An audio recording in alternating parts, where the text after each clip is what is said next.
जय भीम, जय मूल निवासी। मैं शैला, MNT न्यूज नेटवर्क में आप सभी का स्वागत है। बिहार के लखीसराय की लाली पहाड़ी पर चल रही खुदाई के दौरान गंगा घाटी में पहली बार पहाड़ी की चोटी पर बौद्ध विहारिका मिली है, जो बिहार की गंगा घाटी का पहला पहाड़ी बौद्ध विहार है। इसे बाकी स्तूपों से अलग क्यों बताया जा रहा है, आइए जानते हैं इसकी विशेषताएं। बिहार के लखीसराय में लाल पहाड़ी की खुदाई में गंगा घाटी का पहला बौद्ध स्तूप मिला है, जो देश का पहला पहाड़ी बौद्ध विहार बन गया है। दरअसल सभी बौद्ध स्तूप धरातल यानी जमीन पर होते हैं, लेकिन यह पहला बौद्ध स्तूप है जो किसी पहाड़ी पर मिला है।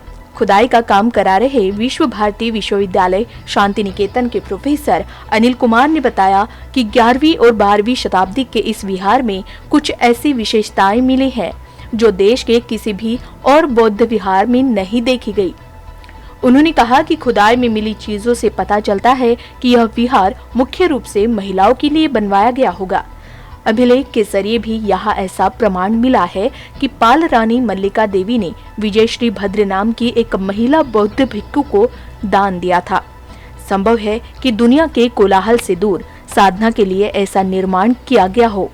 यह विहारिका का जैसा प्रतीत होता है, जिसका कारण यहाँ से मिली मिट्टी की बनी 2 जली हुई मुहरें हैं, जिस पर सिद्ध मातृका लिपि में लिखा है श्रीमद् धर्मा विहारिका। लिपि और भाषा पालकालीन है। एक और अभिलेख से इसकी पुष्टि होती है, जिस पर लिखा है कि पाल वंश की रानी मल्लिका देवी ने इसे बौद्ध भिक्षुणी विजयश्री भद्र को दान दिया था। ऐसा लगता है कि बौद्ध भिक्षुणी विजयश्री भद्र ही तब इस विहारिका की प्रमुख थी। साथ में अनेक बौद्ध भिक्षुणी यहाँ रहा करती थी। बड़े पैमाने पर मिली धातु की चूड़ियां इस बात की पुष्टि करती है। साथ ही यह स्थान देखने पर ऐसा लगता है कि इसमें चारों तरफ से सुरक्षा के भी इंतजाम किए गए हैं, जो अक्सर महिलाओं के रहने के स्थान पर ही होते हैं।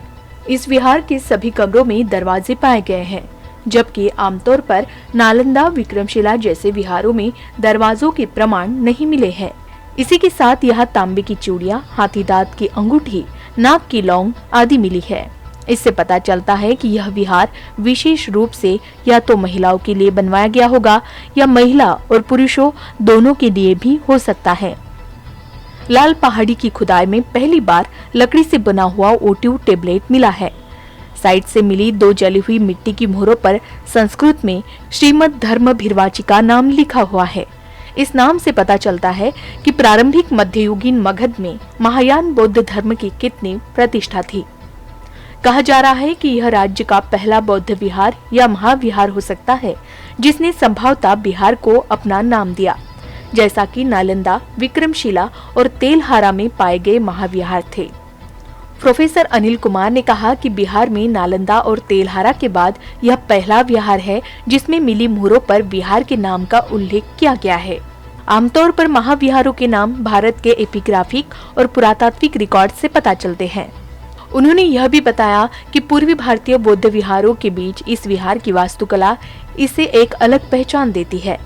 आपस में जुड़े हुए कमरे, लकड़ी के चौपट, विहार के प्रत्येक तरफ 3 विशाल गढ़, लकड़ी की दर्जनों मुहरे या सीलनों की खोज और चूने से बने फर्श पर लाल, हरे, पीले, सफेद और काले रंगों के इस्तेमाल आदि लाल पहाड़ी की विरासत को बयान कर रही है।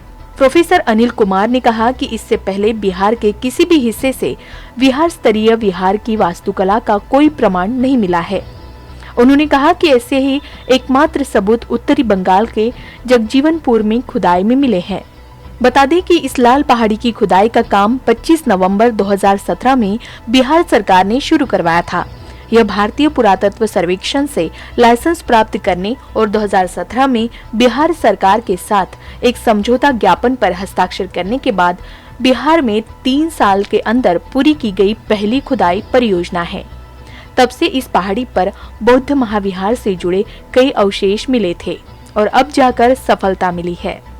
राज्य सरकार द्वारा घोषित लखीसराय स्थित जयनगर लाली पहाड़ी के कण-कण में बुद्धकालीन विरासत का खजाना है। यह कुरुमिला के इतिहास से जुड़ा हुआ है।